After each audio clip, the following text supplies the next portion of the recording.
They suck. God, what a fucking What's up, y'all?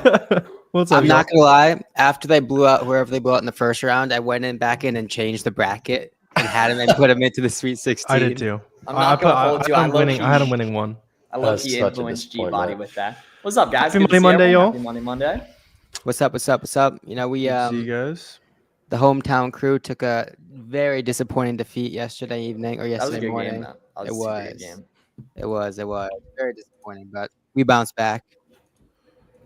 Yeah, we're still here. How's everyone feeling? Happy Monday. Yep.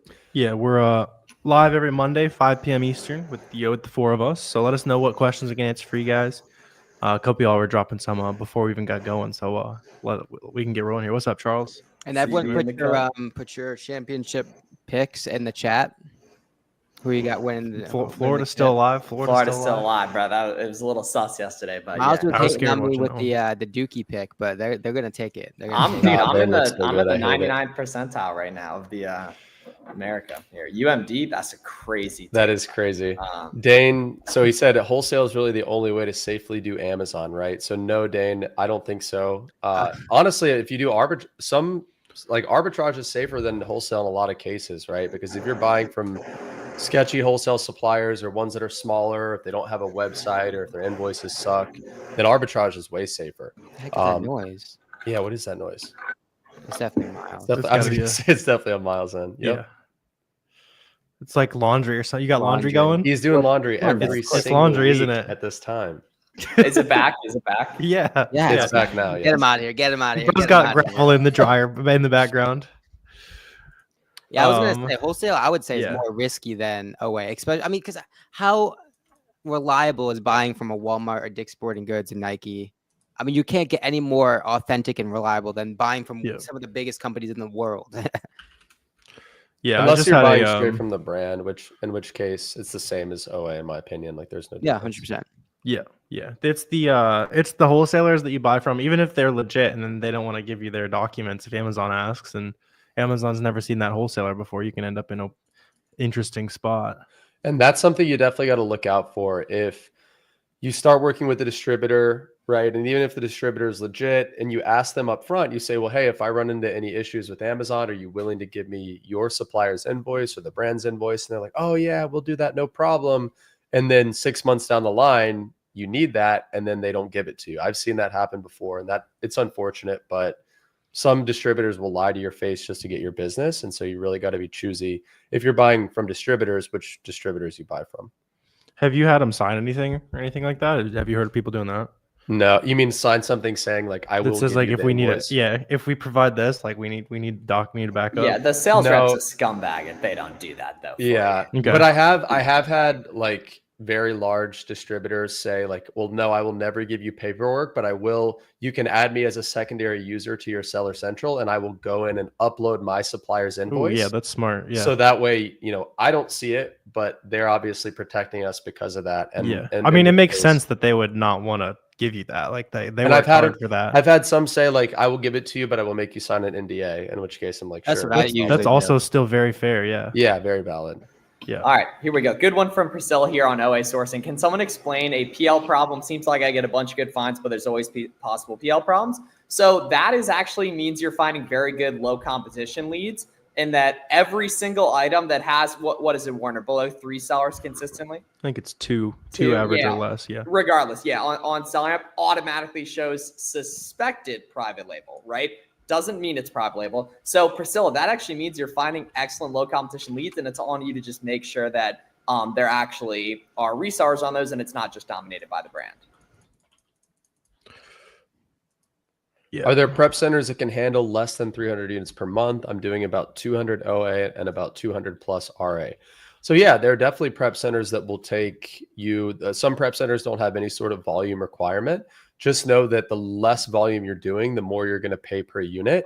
So because of that, you might be paying $1.50 or $1.60 per unit for prep, maybe even a little more. And obviously, the more business you do with them, the less they're going to charge you per unit. Yeah, this is a really good question here too. So where do you start out with online arbitrage? What is your routine? Yeah.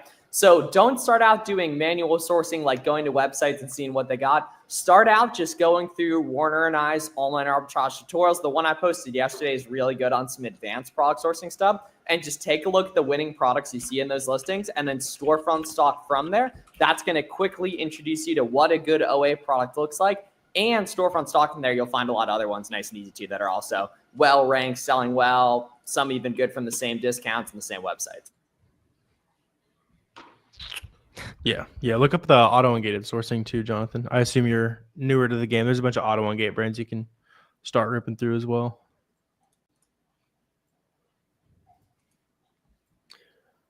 Thank you. I just want to get started and build from there. Yeah, it's a good place to start for sure. Arbitrage is a good place to start. Can a customer return beauty products such as lipstick or facial serums? I think so. Yeah, they can. Like 99% of the time. Usually some vitamins and like most of groceries, the only thing that doesn't let you return. You'll get some beauty returns. Obviously you can't resell those again. So just price it in. But the nice part is the return rate on that type of stuff is pretty low because people usually know what they want. It's not like shoes or something like that. At what point do you bite the bullet and cut your ties on a product you sent in, take a break even? So personally, if a product is not selling or if it's not profitable usually within like 2 weeks, I will start to kind of lower my price and start to get it moving. Everyone's going to have their own criteria. Everyone's going to have their own risk tolerance, but I'm the type of person where if it's a loser and I identify that, I'm going to cut my losses quickly and hard, right? I'm going to liquidate it even at a loss if I have to get my money back, because I know I can redeploy that money and make more money quicker if I can just get that capital back. So this is a good one here too. I'm buying wholesale, but this one brand is charging me extra for a liftgate and it's cutting my margin. So how would you approach this one, Corey? So yeah, liftgate, you're going to need a liftgate if you don't have either a forklift or a loading dock at your facility. So either send that inventory to a prep center, because pretty much every prep center is going to have a loading dock, or you're just going to have to suck it up and pay the liftgate fee, or get your own warehouse. It can be, it really depends. Like 50, 200 each. Oh, liftgate? I was going to say it's usually between like 40 and $100. But I mean, 200, but think about that. $200 a shipment. I mean, unless you're buying like, we also had like $400,000 worth of stuff for drop off. So like $200 is nothing. Yeah, that's what I'm saying. Like, I feel like anybody asking that question, their POs are probably like $2,000 or $3,000, in which case, that 10%. 10%. Yeah. Find a local warehouse guy that has a liftgate and charge him. Because if you're serious, you're placing POs and everything, you're probably serious about getting your own warehouse eventually, but you might not be, right? So audit his name's audit like how serious you are about the business in respect to if you aspire to do wholesale long-term with your own warehouse rather than the prep sun model, then it would make a lot of sense to potentially, pay someone here and there, or just pay the fee for now, right? With understanding that eventually you'll have your own, and that's going to eliminate that cost and make stuff more profitable. And over time, you're going to buy heavier, which is going to lead to more discounts too and more profit. If I hunt product for FBA wholesale, how do I know the product will in the future be profitable and increasing its trends, right? I mean, the name of the game for wholesale is just like everyday products, just general year-round, everyday brands you see, and you probably haven't even heard of, right? Any niche you are aware of, you like, any hobby you like, there's hundreds and thousands of small and medium-sized brands in that niche. Camping, hiking, rock climbing, cycling, running, fishing, any of those brands, any interest, any hobby you have, there's hundreds of brands on Amazon that operate within that niche, right? Most of those are not seasonal, right? Most of those sell year round. And those are the sorts of brands that aren't going to be stable, not super spike in supply and demand over the course of the year. Those are the sorts of the brands you're looking for. We're doing good, but you don't need to ask 18 times. Yeah. Yeah. So is water a good product to do FBA? So definitely not, because beverages are really expensive, really heavy relative to cost. So don't worry about like what's a good item or not. Just worry about data. So like Life in 2025, spend some time going through like Warner and I's free courses. You're going to see how to read the data, the different terminology, et cetera, that you need to know. And then pretty quickly, you'll know what a good listing does and doesn't look like. Yeah, Keel was asking about recent on sale. Yeah, you guys will see that. It's recent and live. It's more so for retail arbitrage. It just loads faster if you're on recent. It just refreshes every day. So use live if you're like doing computer stuff. So question up here, if I hunt a product for FBA wholesale, how do I know that product will be profitable in the future and increasing its trend? So basically, if it's going to be a long-term profitable product. So the main thing that I look for is the new offer count. That's really going to tell you everything you need to know about what the price is going to do on a given listing. If the new offer count is going up, price is going to come down. If the new offer count is going down, price is going to go up, right? It's very simple supply and demand. So as long as that new offer count isn't rapidly increasing, now if it's going up a little bit at a time, it's not a huge red flag, but if it's going up from like 10 sellers this last week to 17 sellers this week, then you can pretty much guarantee the price is going to tank. So that's what I look out for. Yep. Yeah, let us super good one here from Wesley. Wesley, come on, man. Wesley, come on. You should have gotten this a while ago, Wesley. But regardless, right? How do I get tax them? So it's different depending on state. I'd start out just asking GPT for your state real quick. And then typically there's going to be some CPA YouTubers videos for your specific state that'll help validate that further. Right there as well too. So yeah, Wesley, get that today, man. Get that today. You know, you're ready to rock and roll. It's going to make a big difference for you, man, you know?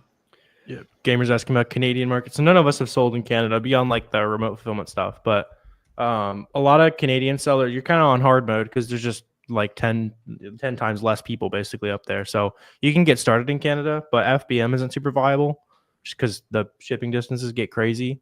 A lot of Canadian sellers, they do like 5 or 10K in Canada, learn it, and then get a prep center and like scale massively. Like I've seen a lot of like dudes hit like 20, 30K months in Canada, and then they go to the US and they hit like 100K, like pretty much same skill level basically. But I will say, so I think it was Jonah I was talking to about this last week. I think he was talking to an Amazon Canada rep. He was either talking to a Canada rep or it was somebody who sells in Canada, that if you're making sales on a product or on a brand in Canada through the remote fulfillment program, that if you send that inventory to Canada's FBA fulfillment centers, your sales on average are going to be 8 times higher than they are. That's not surprising, yeah. Because it's super expensive for Amazon to do that, I assume. Yeah. Yeah. And there's a lot of like cross-border opportunity too. Because like I assume you're in Canada, so you know like popular stuff in Canada you can pull over here, and then you know the stuff that's hard to get up there that we have a bunch of down here, and you pull it up, you import it into Canada, all that kind of stuff. Dude, that's a whole business model. There's a guy, Adnan, in our mastermind. He's in Canada. He sells in Amazon Canada and Amazon US. And the majority of his business is cross-border. He finds products that, like you said, they're easy to find in the US, but they're hard to find in Canada. So he'll import them into Canada and sell them on Amazon Canada. And then he'll find the Canadian products that they're easy to find in Canada, but they're hard to find in the US, and he'll do the opposite. So there's a whole business to be had. And I would assume he's raising his prices about 25 to 50% recently. Yeah. Yeah. That dude's awesome, Adnan. Oh, he's legit. He also, I didn't realize this too. He's an early investor in Data Dive, you know, that software, the private label software tool that Brandon Young owns. But it's a really cool tool for private label sellers. Let's see here. You don't have to be slow though, Wesley. As an adult male, right? Luckily, you have that choice, and you can, make any of those, changes really quick and everything here.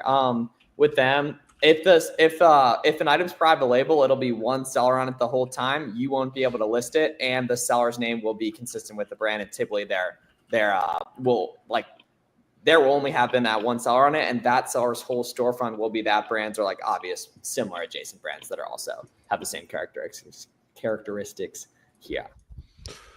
Yep.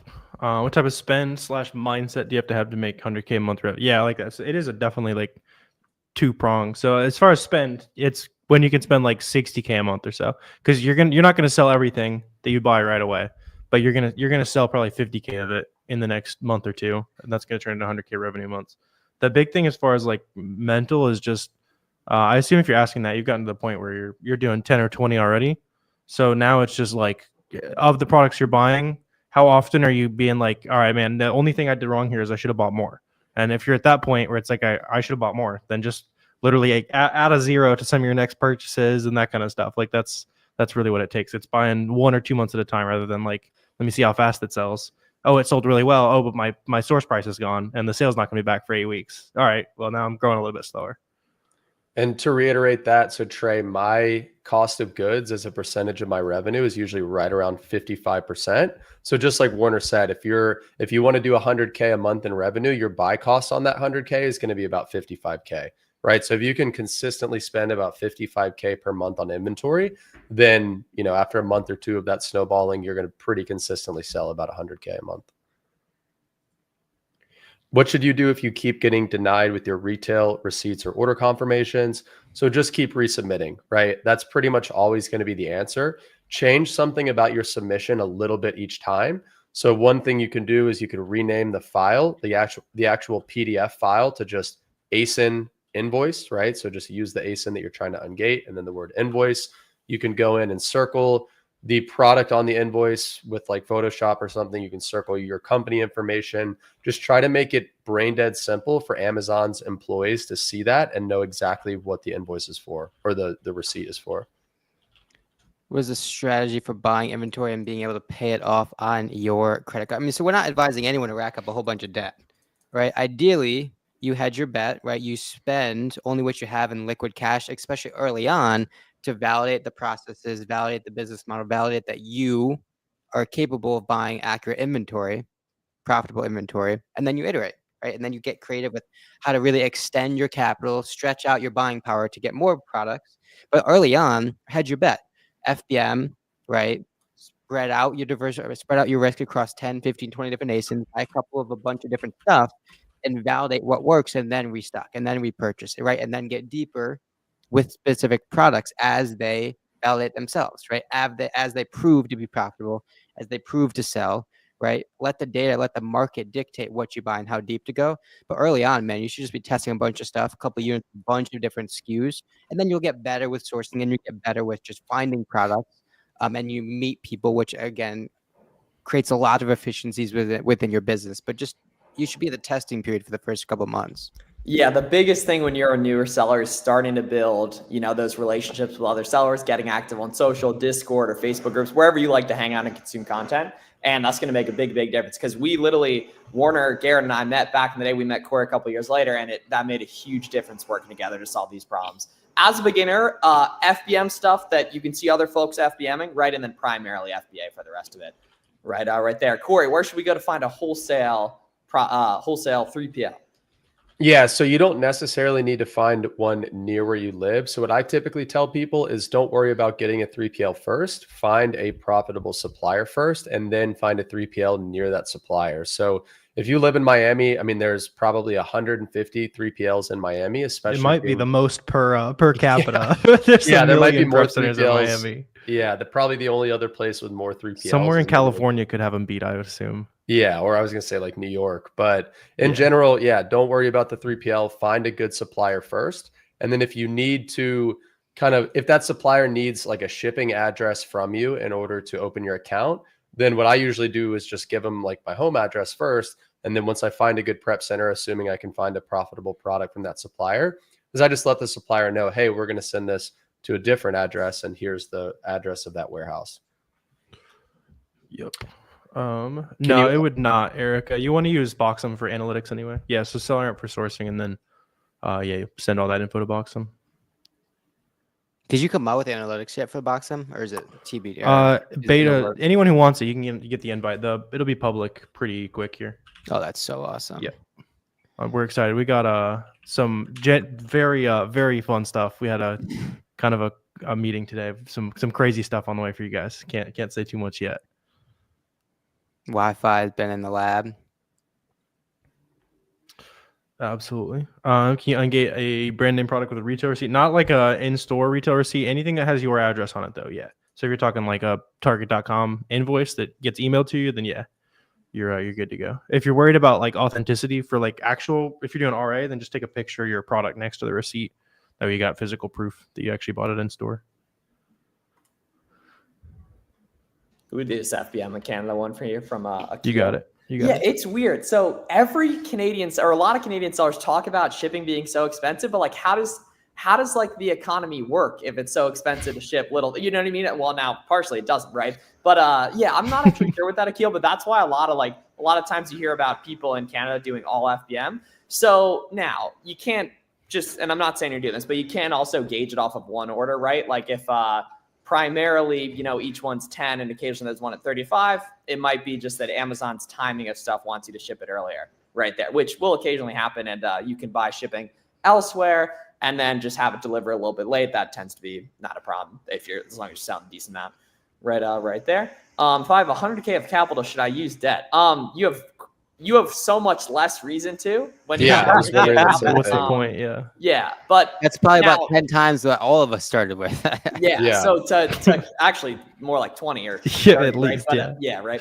But so now on the flip side of that, though, to have 100K, you have to be a certain type of person, right? And everything. But yeah, I mean, we're not gonna recommend that and everything. But that's the thing. Like, does the seller who has a ton of products they can buy tomorrow that they know are going to move quick, should they use that? Like, then it's a different story. Once you have a proven system and everything, that's completely up to you and your own risk tolerance. We're personally not going to recommend it, and everything. Much rather see you grow nice and sustainable over time too, as well. What other questions y'all got here? We got Good Money Monday. Also, on the Canadian how are they making money thing, everything has a lot higher free shipping minimums. Is how. That makes sense. I was curious. I needed to figure out. Yeah. So it's, nice. I was looking, there's a lot of like $100, $200 free shipping, where here it's like 25, 35. Yep. I would like to thank you guys for all your help. Also, please make people aware of all these fake guys and gals on TikTok giving awful advice that costs people harder money. Exactly. We got tons of free resources. Now, if you do want formal help, there are options for that too. Because obviously, we're not, just sitting here doing this for free and everything. And then we have software companies on all Amazon sellers. Well, technically, okay. Well, yes. But the goal is to make money, as is, I'm sure you guys know, right? We're not sitting here lying about this stuff and everything. But yeah, that's the cool thing is, Mike, like, we're going to be around doing this for a while. We've been doing it for a while. We've done this literally every Monday. Haven't missed a single Monday except the occasional Monday holiday, which we do on Tuesday. So we are happy to help as well. And then also want to give a big shout out to the Ecom Unlimited podcast too. We dropped a good episode I did with them, Kaj and Josh. Corey, you work with Kaj at the Wholesale Network, right? Yeah, and I was going to say, so guys, on the note of just like really good, high quality free content. So Miles has 2 or 3 full, like 8-hour free courses for online arbitrage. Warner has multiple multi-hour free courses as well. Garrett has probably 50 plus Keepa tutorials on YouTube. I just dropped part 1 of 4 of a wholesale. Tell us about that. That thumbnail was living on my recommended, so I watched that. Yeah. So that is, guys, I just dropped part 1 of 4. It's a wholesale from scratch series. So it's kind of like an over the shoulder view of me really starting a new wholesale business from scratch. So my goal is to make 60K in revenue in 60 days. And I show you guys how I find the suppliers, what I say to them. A lot of this first episode is me just making cold calls and showing you guys what these conversations look like. And there were a couple where I just got roasted. Like, some of these people are complete jerks. So check it out. It's super good. It's awesome. Everyone's always asking to oh, you already have all these connections and that kind of stuff. Like, Corey literally is like starting from scratch, showing you guys how to run it up again. It's awesome. My dog is cheesing on this get him out of here. He went to a different channel. Oh, I can't ban him. I can't even ban him. How do I do it? What do I do? Yeah, so y'all check that out on Corey's channel. Yeah, the comments are loving it too as well. Corey, reply to those comments. What are you doing?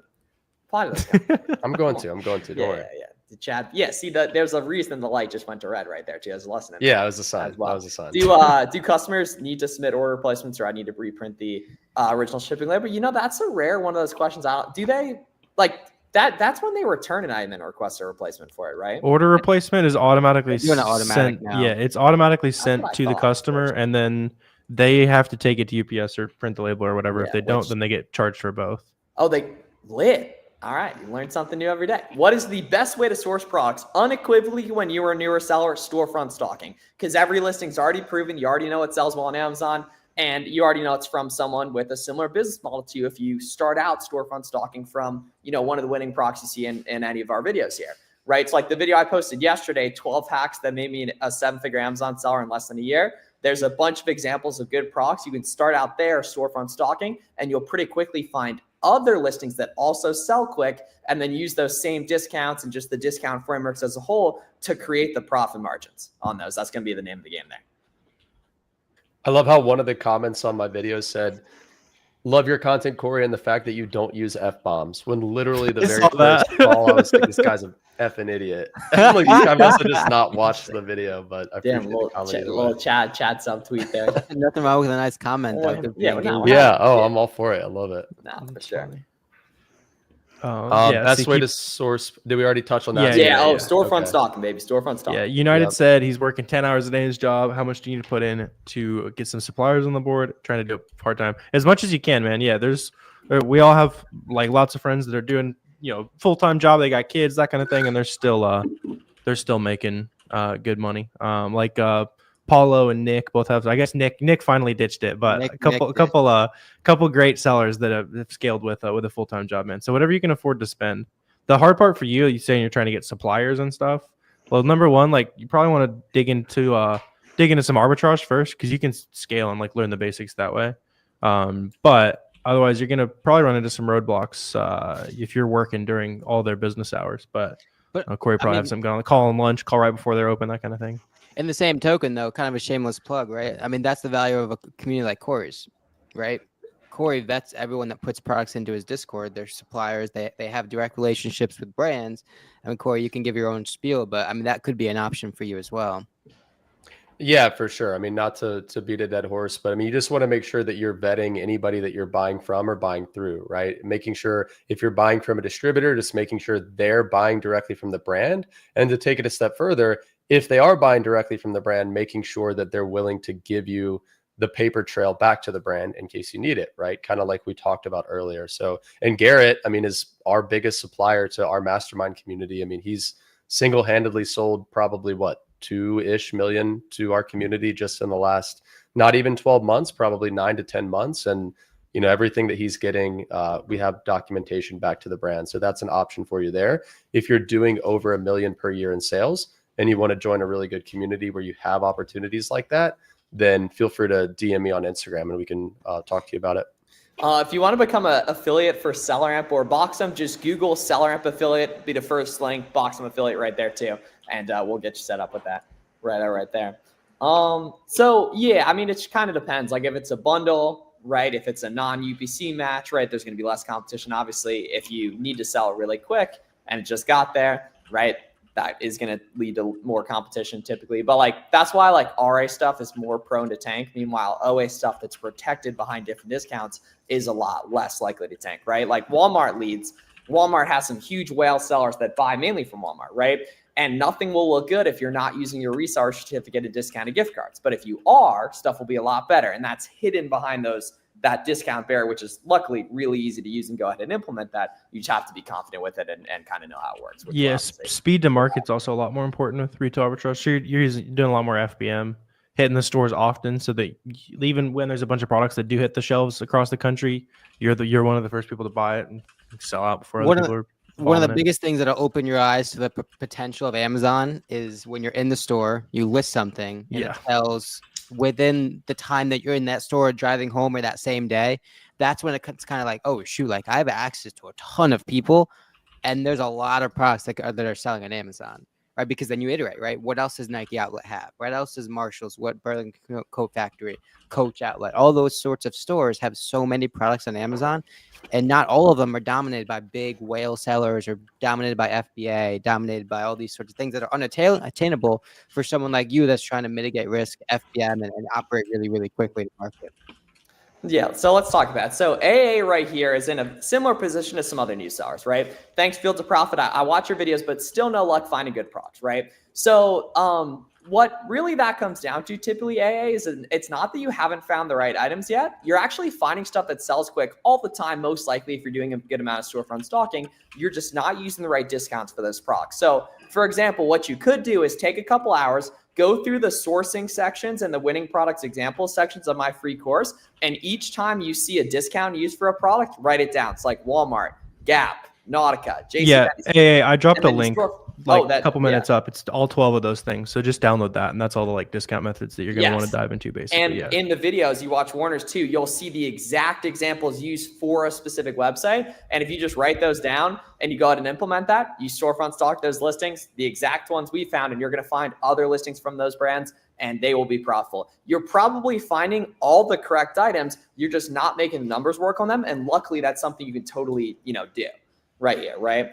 Plan to start buying products like right now today. That's what I'm talking about. Is there any other pointers we should know? Not really besides that. Like, you've watched that content, you know what you're doing and everything. And, going beyond that, right? Getting stuff listed ASAP, learning the process of using Boxem to create shipments and managing your business, building your presence in the Amazon community is a really good idea too, and everything. But you probably know enough to get going with that, NB, What the basics.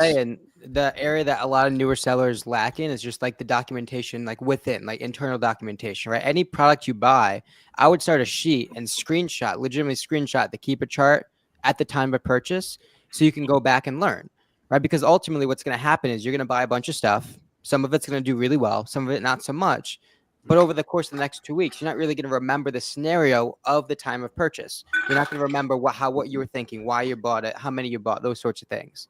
So take a screenshot of every keep it chart of every product you buy, write a couple sentences right next to it, justifying why you bought it, were there any hesitations, were there any risks, and then you'll have an entire blueprint that you can now refer back to, because you'll be able to see keep it charts, how they mature, how they react to different influences in the market, and you can see, oh shoot, like I was hesitant about that ended up happening, and now I know for next time. And you can watch yourself grow in real time. Exactly. And you can laugh for yourself a little bit too. A few months down the line, you're like, oh, all right, I was an idiot, but now I'm the thing is, like, if you do that for a month, there's no chance you're not going to be successful. Like, zero chance.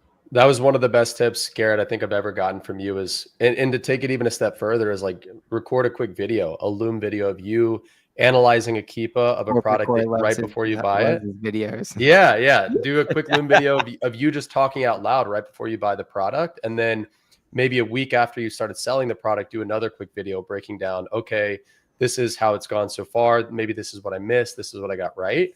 And then, just have that for reference and do that for every product you buy and sell. And you'll learn so much quicker that way.